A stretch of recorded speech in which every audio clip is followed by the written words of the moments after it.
ప్రకాశం జిల్లా Ongole triple IT ప్రాంగణంలో ఉద్రిక్తత వాతావరణం నెలకొంది. కొత్త జిల్లాల ఏర్పాటులో భాగంగా ప్రకాశం జిల్లా సంతనూతలపాడు పరిధిలోని ఎడ్లూరుడొంక వద్ద ఉన్న Ongole triple IT college campus ను మార్కాపురం జిల్లా కనిగిరి సమీపంలోని బల్లెపల్లి వద్దకు తరలిస్తున్నందుకు నిరసనగా క్యాంపస్ విద్యార్థులు జేఏసీ ఆధ్వర్యంలో ధర్నా చేపట్టారు. కనిగిరి వద్దు ఒంగోలు ముద్దు అనే నినాదంతో ట్రిబుల్ ఐటీ క్యాంపస్ దద్దరిల్లింది. ప్రస్తుతం ఉన్న ఒంగోలు క్యాంపస్ నుండి కనిగిరికి మార్చడం వల్ల ఎదురయ్యే సమస్యల గురించి త్రాగునీరు, విద్య, వైద్యం, ఆహారం, రవాణా వంటి మౌలిక సదుపాయాలను విద్యార్థులకు అధ్యాపక సిబ్బందికి ఎదురయ్యే సమస్యల గురించి మీడియా ముఖంగా విద్యార్థులు వెల్లడించారు.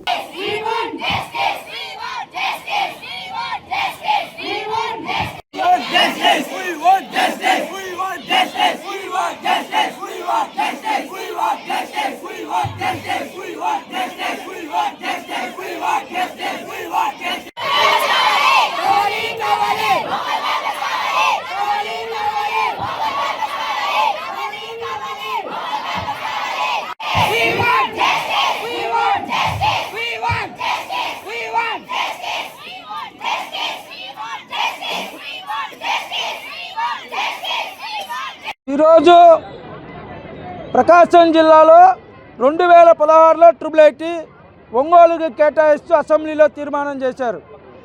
అప్పటి ముఖ్యమంత్రి నారా చంద్రబాబు నాయుడు, ప్రస్తుత ముఖ్యమంత్రి నారా చంద్రబాబు నాయుడు గారు, అదేవిధంగా రాష్ట్ర విద్యాశాఖ మంత్రి నారా లోకేష్ గారు మీకు ఒకటే క్వశ్చన్, మీరు పాదయాత్ర చేసేటప్పుడు హామీ ఇచ్చారు కదా, ఒంగోలులో ట్రిబుల్ ఐటీ ఉంటుంది, ఒంగోలులోనే కొనసాగిస్తాం, యూనివర్సిటీకి నిధులు ఇస్తామని చెప్పారు కదా. ఈరోజు రాజకీయ మరి దాదాపు 10 ఏళ్ళు అవుతుంది మాకు ఓన్ క్యాంపస్ లేదు. ఇక్కడ దాదాపు 8,000 మంది 6,000 మంది స్టూడెంట్స్, 15,000 మంది non teaching faculty, teaching faculty, ఇంతమంది జీవితాలు ఆధారపడి ఉన్నాయి. ఇప్పుడు ఇంతమందికి ఇన్ని వాటర్ సప్లై చేయాలి. కనిగిరిలో వాటర్ దగ్గరలో ఏ రివర్ లేదు. ఇప్పుడు మాకు గ్రౌండ్ వాటర్ కావాలి. గ్రౌండ్ వాటర్లో 1.5 కంటే ఎక్కువ 1.5 మిల్లీగ్రామ్స్ పర్ లీటర్ కంటే ఎక్కువ ఫ్లోరైడ్ ఉన్నట్టయితే ఫస్ట్ ఎముకల ప్రాబ్లం అయింది. కాల్షియం డెఫిషియన్సీ అలాంటివన్నీ వచ్చి ఫస్ట్ ఎముకల ప్రాబ్లం అవుతాయి, కాళ్ళు వంకరలు తిరిగిపోవడం అలాంటి ప్రాబ్లమ్స్ వచ్చింది. తర్వాత నిదానంగా బ్రెయిన్ నర్వ్స్ని ప్రాబ్లం చేసిద్ది. తర్వాత నిదానంగా కార్డియాటిక్ డిసీజెస్ కూడా వస్తాయి. ఇలాంటి డిసీజెస్ అన్నీ వస్తే స్టూడెంట్స్ ఎలా సఫర్ అవ్వాలి?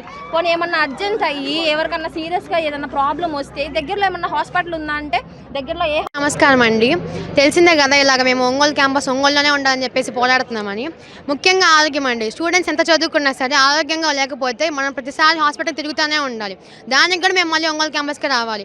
నిన్ననే న్యూస్ వచ్చిందండి, డయాలసిస్ హాస్పిటల్స్లో చాలామంది డయాలసిస్ టెస్ట్ చేయించుకోవడం కోసం, అనాలిసిస్ చేయించుకోవడం కోసం చాలామంది జాయిన్ అవుతున్నారు. అంటే అక్కడ ఎంత వాటర్ ప్రాబ్లం ఉంది, ఎంతమంది హాస్పిటల్ జాయిన్ అవుతున్నారో అర్థమవుతుంది.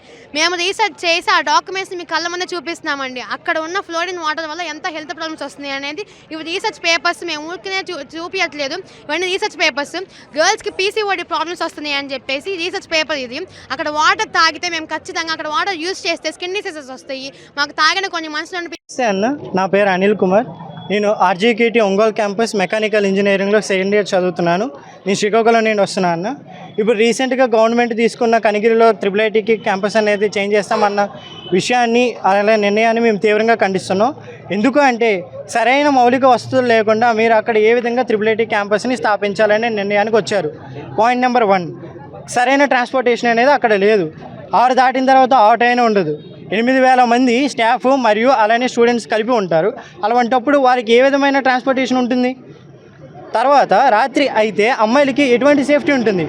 చేతులు కాలేక ఆకులు పట్టుకుంటామంటే ఎటువంటి యూజ్ ఉండదన్న.